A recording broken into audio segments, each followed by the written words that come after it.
Om Swastiastu. Assalamualaikum warahmatullahi wabarakatuh. Shalom, namo buddhaya, dan salam sejahtera untuk kita semua. Perkenalkan, nama saya Lukman Yuningsi, mahasiswa dari Prodi Bimbingan Konseling dengan NIM 2011011027. Pada kesempatan kali ini saya ingin menjelaskan pertanyaan yang telah diberikan oleh Profesor Dr. Ketut Dasana MPD Kons. Jadi, untuk pertanyaan yang pertama, apakah kamu sudah mengikuti tes online?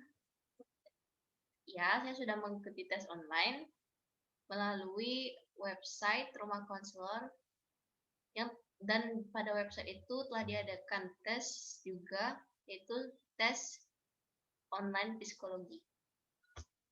Kemudian, apakah sudah membuat artikel?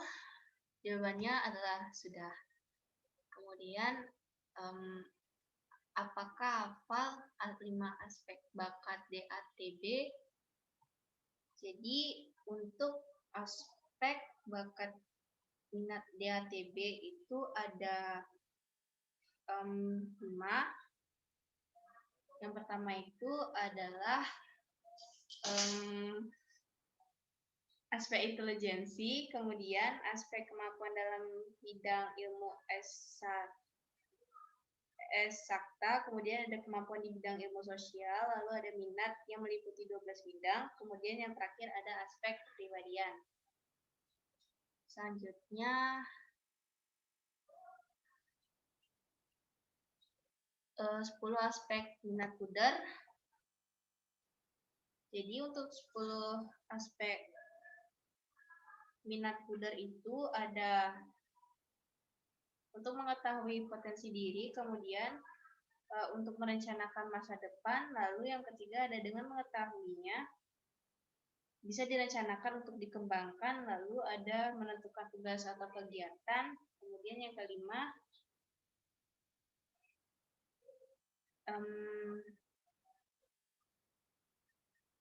kita bisa untuk memilih suatu kegiatan, lalu yang ke-6, diperlukannya keberanian, yang ke-7, perlu dukungan pelatihan, kemudian yang ke-8, adanya perlu didukung oleh lingkungan, kemudian yang ke-9 ada perlu mengetahui hambatan-hambatan, dan yang terakhir adanya perlu dilakukannya prediksi.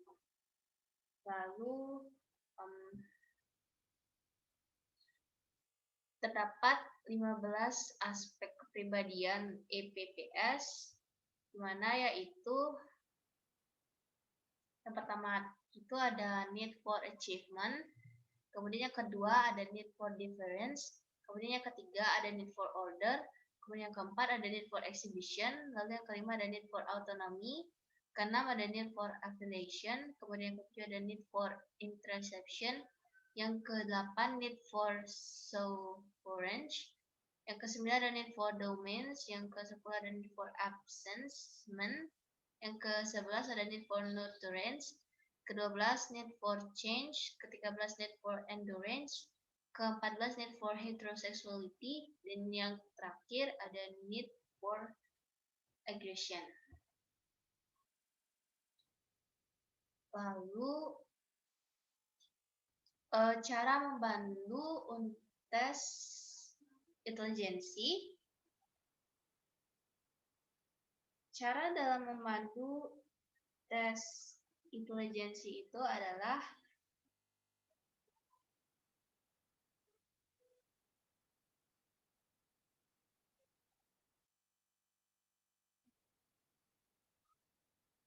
yang pertama,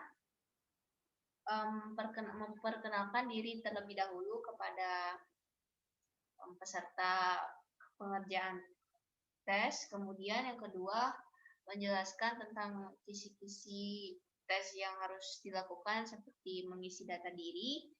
Selanjutnya adalah pada saat mulai pengerjaan itu, untuk dilakukan yang pertama itu adalah memberikan soal, tapi tidak terlebih dahulu untuk dibuka sebelum diperintahkan untuk dikerjakan.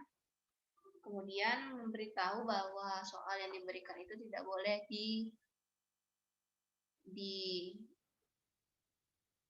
dicoret-coret. Kemudian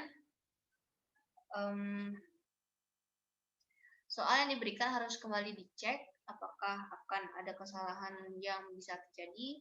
Lalu perlu juga untuk diingatkan waktu yang telah disediakan. Selanjutnya,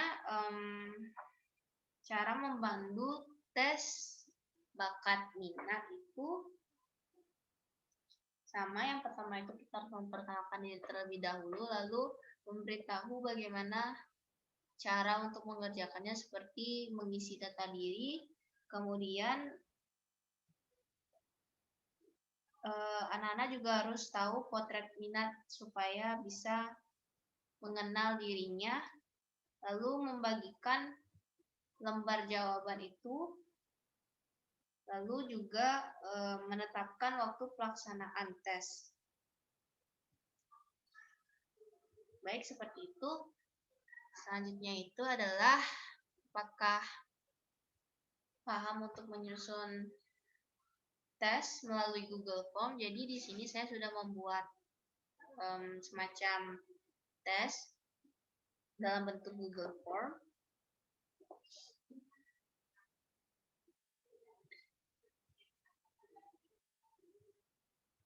Baik, saya akan share screen terlebih dahulu.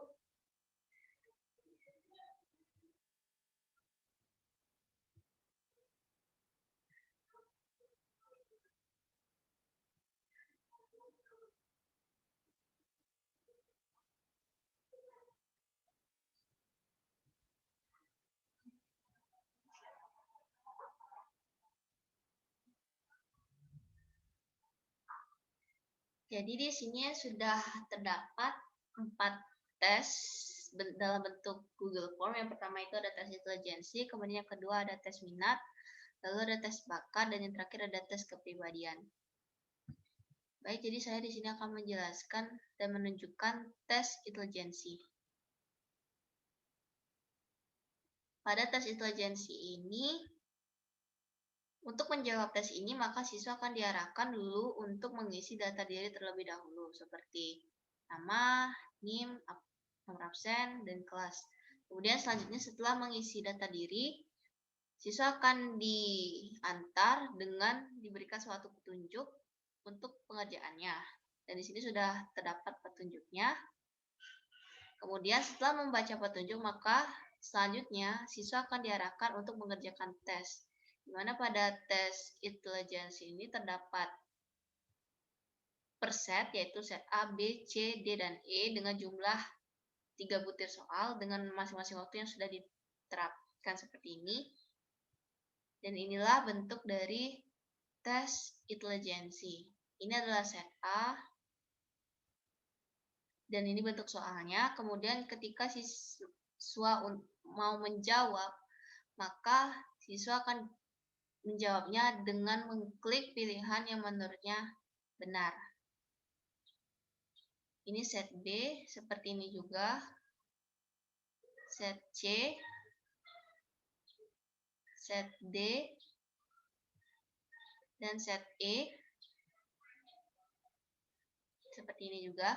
Dan ketika siswa sudah menyelesaikan tes ini, maka mereka tinggal mensubmit tes itu, dan hasil dari tes yang mereka sudah jawab itu akan secara otomatis tersimpan dalam database. Itu untuk tes intelijensi. Kemudian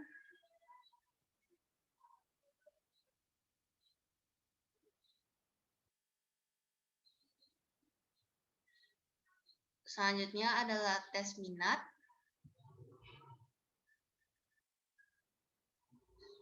Tes minat sama juga.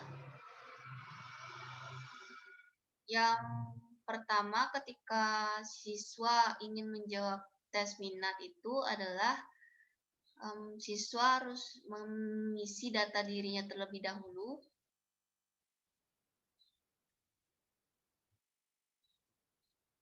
Jadi ketika siswa tidak mengisi data dirinya, maka dia tidak akan bisa mengerjakan tes ini. Selanjutnya ketika sudah mengisi data diri, maka dia akan melihat petunjuk dari tes ini.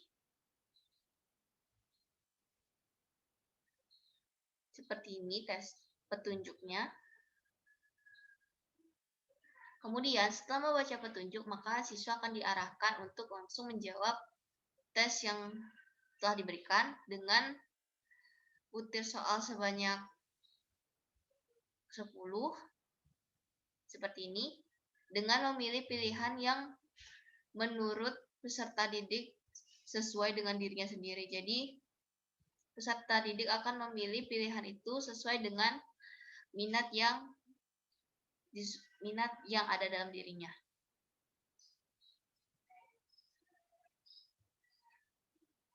Dan di sini pilihannya siswa hanya bisa memilih satu pilihan saja.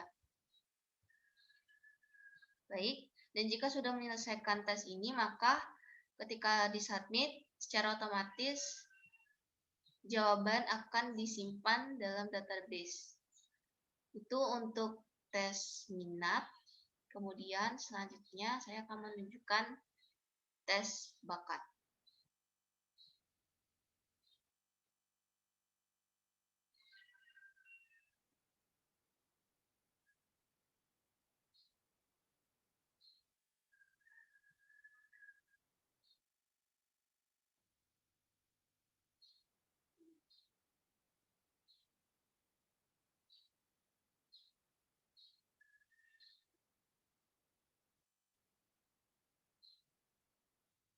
Tes bakat.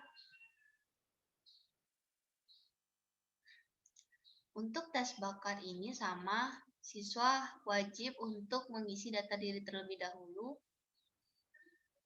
Kemudian akan diarahkan pada petunjuk pengerjaan soal tes bakat.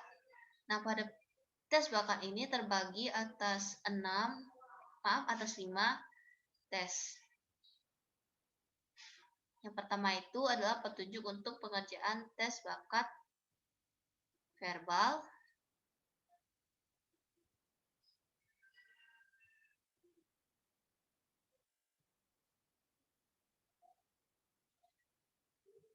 Jika sudah melihat petunjuk tes bakat verbal ini, maka siswa tinggal menjawab dan memilih pilihan yang menurut siswa itu benar.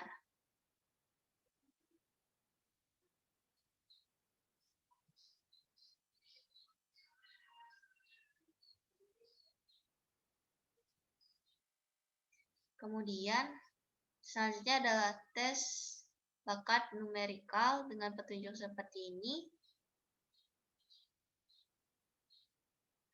Dengan cara pengerjaannya adalah akan diberikan 4 pilihan yang menurut peserta ketika menjawab itu bisa memilih salah satunya apakah dalam 4 pilihan itu benar.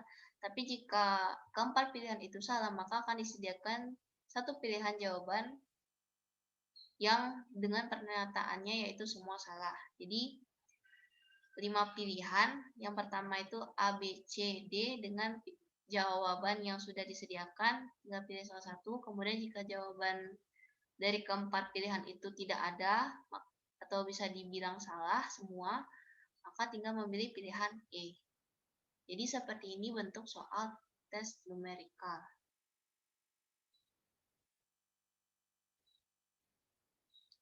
Selanjutnya yaitu ketika sudah mengerjakan tes numerikal, maka akan dilanjutkan untuk mengerjakan tes bakat abstrak. Nah, pada tes ini sudah diberikan petunjuk seperti ini. Dan ini adalah bentuk soalnya. Jadi, siswa tinggal memilih mana gambar yang sesuai menurut peserta itu benar.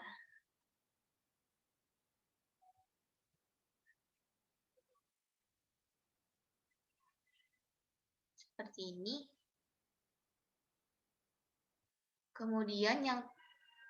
Kemudian ada tes bakat relasi ruang. Dengan petunjuk seperti ini, kemudian maka akan diberikan soal seperti ini. Siswa tinggal memilih jawaban yang menurutnya benar. terdapat 4 pilihan. Jadi siswa tinggal memilih saja mana yang menurut siswa itu benar. Dan yang terakhir adalah tes bakat mekanik dengan petunjuk seperti ini. Kemudian, bentuk soalnya adalah seperti ini. Jadi, siswa tinggal memilih mana yang menurutnya benar. Dan ada pernyataan jika kedua pilihan itu antara A dan B, misalkan terdapat 3 pilihan, A, B, dan C. A dan B memiliki hubungan yang bertolak belakang, jadi bisa dipilih. Namun ketika A dan B ini memiliki hubungan, maka siswa dapat memilih pilihan yang C. Jadi seperti ini.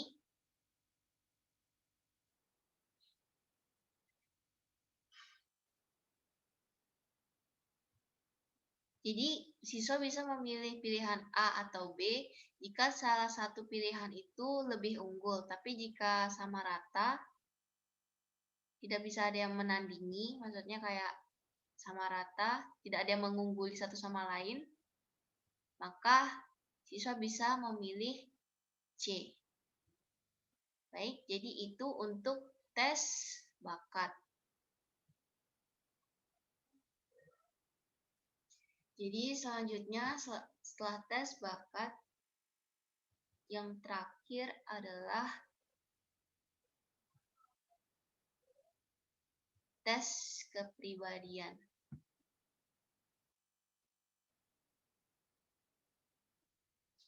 Sama, untuk mengerjakan tes ini maka siswa harus wajib untuk mengisi data diri terlebih dahulu. Setelah mengisi data diri, siswa akan diarahkan tentang panduan pengerjaannya seperti ini.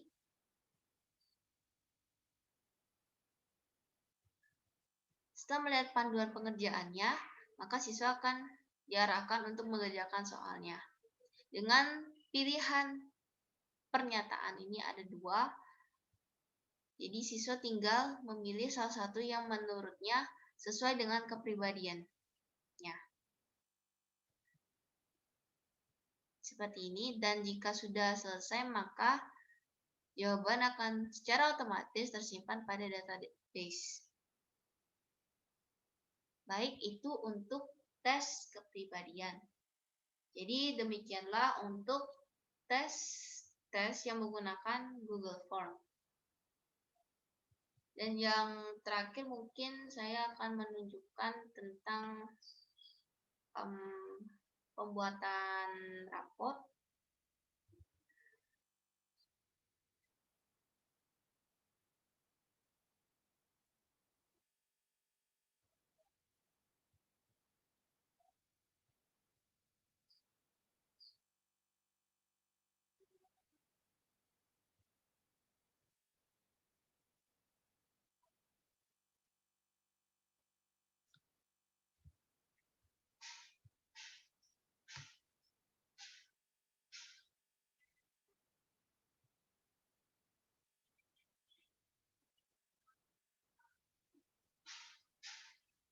Jadi ini adalah rapot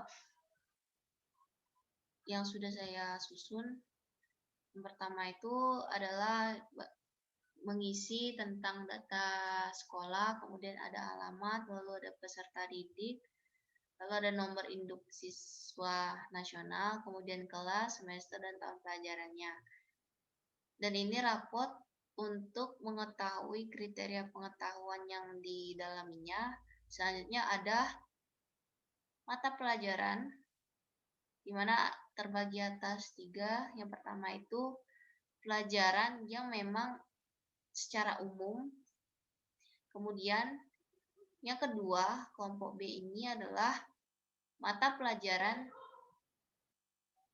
yang bisa dikatakan umum juga, hanya saja tidak terlalu pokok ke dalam mata pelajaran untuk kelompok A. Dan yang terakhir ada mata pelajaran kelompok C, yaitu peminatan. Dan di sini sudah ada nilai Lalu kemudian ada predikat sesuai dengan nilai yang telah diterima, kemudian ada deskripsi dengan kriteria ketuntasannya itu minimal 75. Jadi di sini nilai yang dibuat itu sudah melebihi kriteria ketuntasan dengan predikat yang sudah ditentukan pula. Baik, itu untuk rapor. Baik,